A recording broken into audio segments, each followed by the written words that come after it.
Esta dona està parlant molt de rato en la comissió. Bé, l'última vegada que has vindre al Senat va ser més divertida que avui, no? No, avui ha sigut molt més constructiva, de més aprenentatge i servirà per a millorar la societat. L'última volta que vaig vindre a un sainete muntat pel Partit Popular.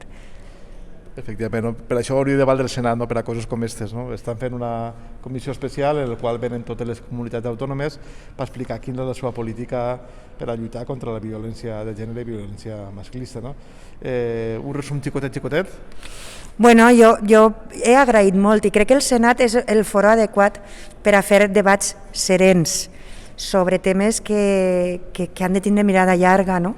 Ho he dit, de fet, en la comissió, el debat polític cada volta és més confrontat, més agressiu i més inútil, no?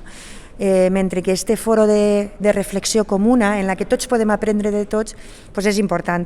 Jo he vingut a explicar les polítiques de la Generalitat Valenciana en els últims 5 anys al front de la Conselleria d'Igualtat i Polítiques Inclusives en matèria de lluita contra la violència masclista, contra la violència de gènere i tot tipus de violències contra les dones. No?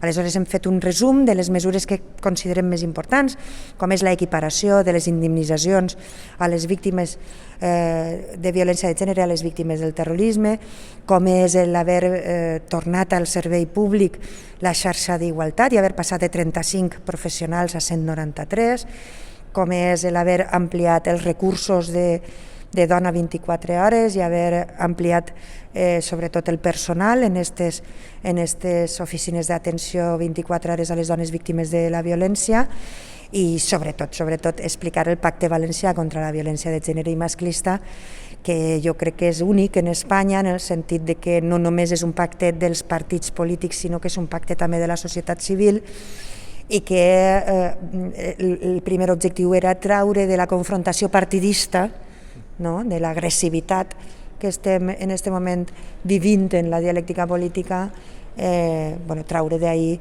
el que són les polítiques que lluiten per un món igualitari entre homes i dones i sense violències. No? I ara també m'has donat un poc de feina, no? Perquè has explicat que el govern ha ficat un recurs i es tocarà també des del Senat estirar les orelles. Què ha passat? Bueno, jo un poc he demanat també l'ajuda, no? Del Senat i dels diferents grups polítics per a que el govern no presenti aquest recurs d'inconstitucionalitat, entre altres a mesures, per exemple, de que la renda valenciana d'inclusió complementa el SOVI.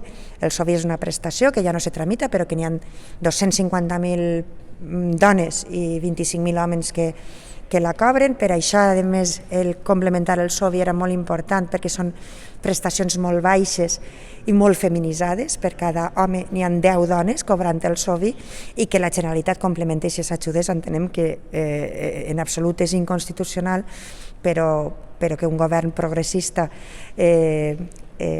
porta al Tribunal Constitucional una mesura de lluita contra la feminització de l'empobriment, que no deixa de ser violència estructural contra les dones, doncs sí que crida l'atenció. Entonces, a veure si, havent ofert pública i havent demanat ajuda, podem evitar aquest recurs.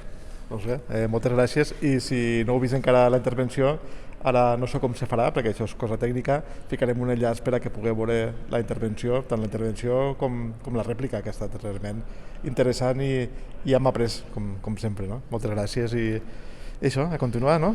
Gràcies a tu per acompanyar-nos.